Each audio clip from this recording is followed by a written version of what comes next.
أحبك ربي.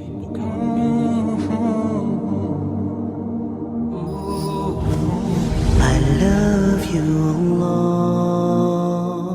Ibn Abbas, radiyallahu anhuma, relatou que o Ibrahim, alaihi salam, levou Ismael e sua mãe enquanto ela o estava amamentando e os pôs sob uma grande árvore perto de Baitullah, Kaaba, ou a casa de Deus acima do poço Zamzam, na parte superior da mesquita.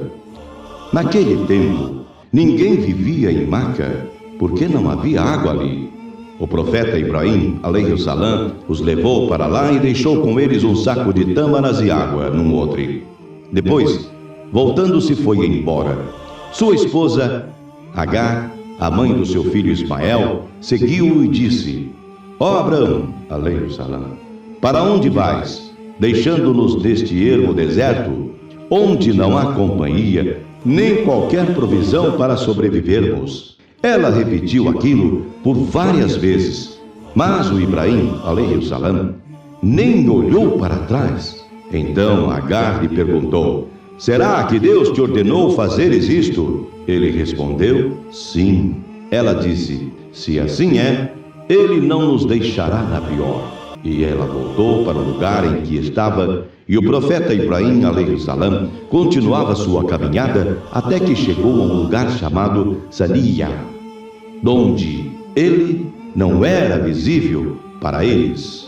Ele parou e voltou o rosto na direção da Kaaba, ergueu as mãos e suplicou: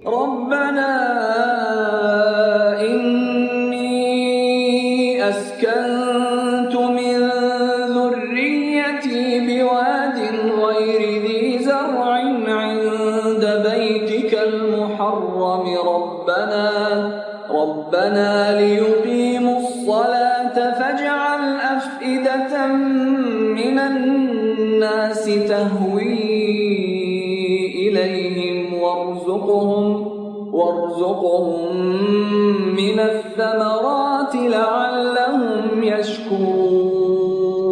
Ó Senhor nosso, estabelecei parte da minha descendência em um vale inculto, perto da tua sagrada casa, para que, ó Senhor nosso, observem a oração. Faze com que os corações de alguns humanos os apreciem e agracia-os com frutos, a fim de que te agradeçam.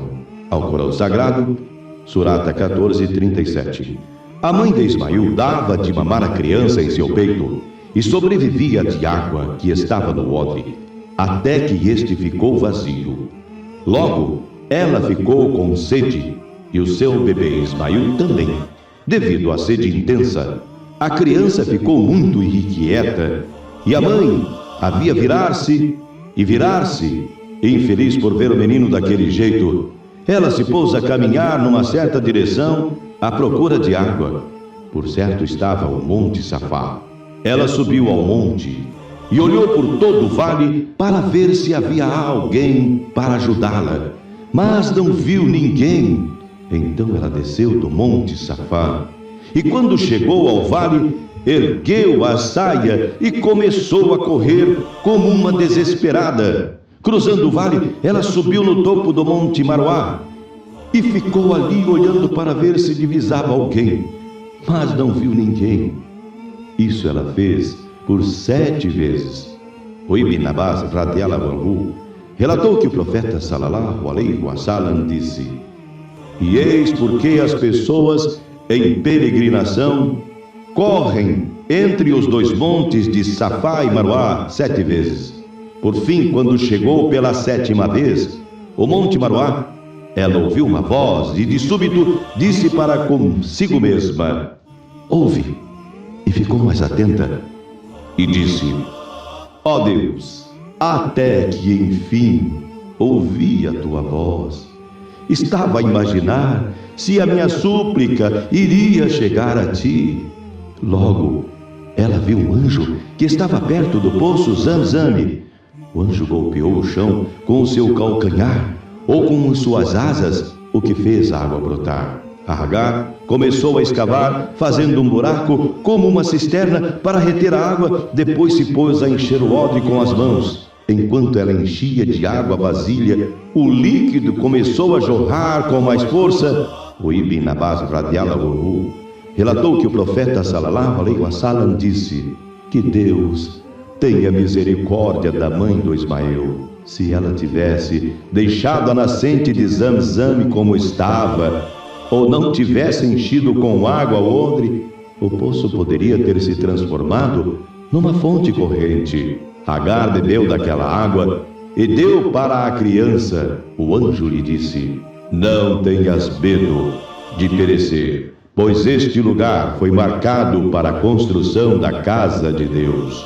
Esse menino Ismael e o seu pai Ibrahim, alayhi salam, a construirão, e Deus não irá deixar os seus habitantes morrerem. A Kaaba, durante aqueles dias, estava situada no elevado pedaço de terreno, feita um domo. Assim, as águas das enchentes passavam pelo lado direito ou pelo lado esquerdo. Agar e o seu filho Ismael permaneceram naquelas condições por um longo tempo.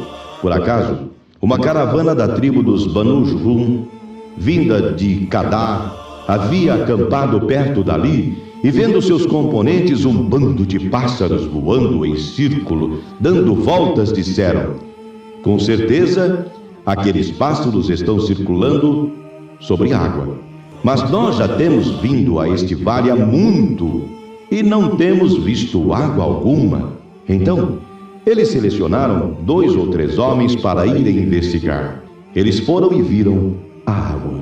E de volta para a caravana, informaram o resto sobre ela. Os homens da caravana foram até a água e encontraram a mãe do Ismael sentada perto da fonte. Eles pediram-lhe permissão para acampar perto dela. Ela disse: sim, mas vós não tereis direito algum sobre a água. Eles concordaram. O Ibn Abbas radiallahu anhu, continuando a sua narrativa, relatou que o profeta sallallahu alaihi wasallam disse: a mãe do Ismael obteve o que queria companhia. Assim, eles, mãe e filho, se juntaram a eles e mandaram buscar a família, que também se juntou a eles.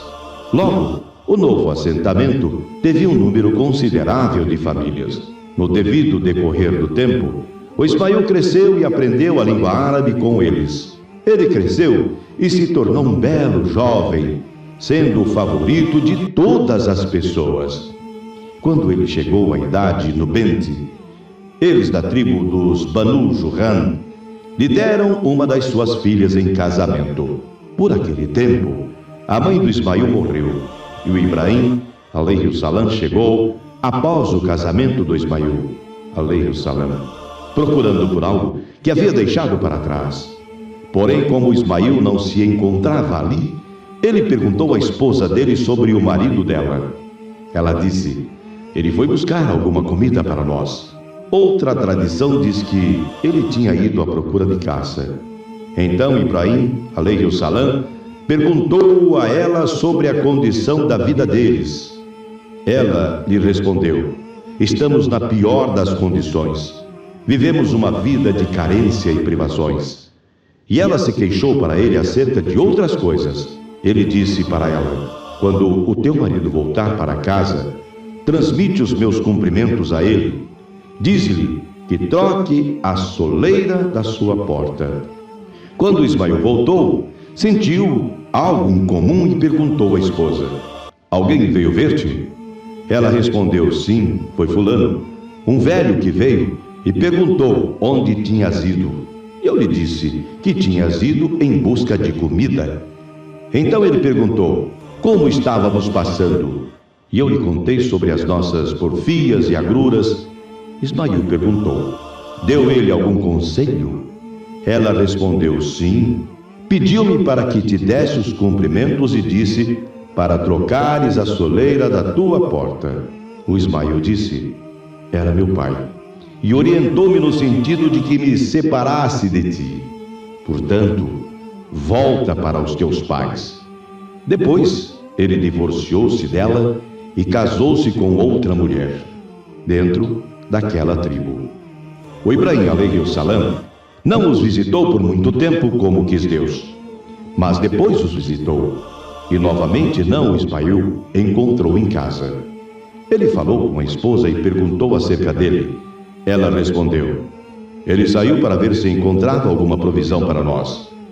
Ele então perguntou a ela como se estavam dando e inquiriu sobre as condições e circunstâncias deles. Ela disse: estamos nos dando bem e vivendo uma vida feliz e confortável. E louvou a Deus. Ele perguntou mais: que coisa comeis? Ela respondeu: carne. Ele perguntou: e o que bebeis? Ela respondeu: água. O Ibrahim alayhi-salam então suplicou: ó Deus, abençoa para eles a carne e a água. O profeta sallallahu alaihi wasallam observou: grão algum era produzido em Meca naqueles dias. Porque se eles, Ismael e a esposa, tivessem grãos, ele, Ibrahim, teria pedido a bênção também sobre estes. Eis porque nenhum outro povo, a não ser o de Meca, vive apenas de carne e água, apesar de não satisfazer aos outros. Buhari. قلبك في كل مكان وتخيل أثر الإحسان أن تأتي بعطاء يديك كي تصنع فرحة إنسان.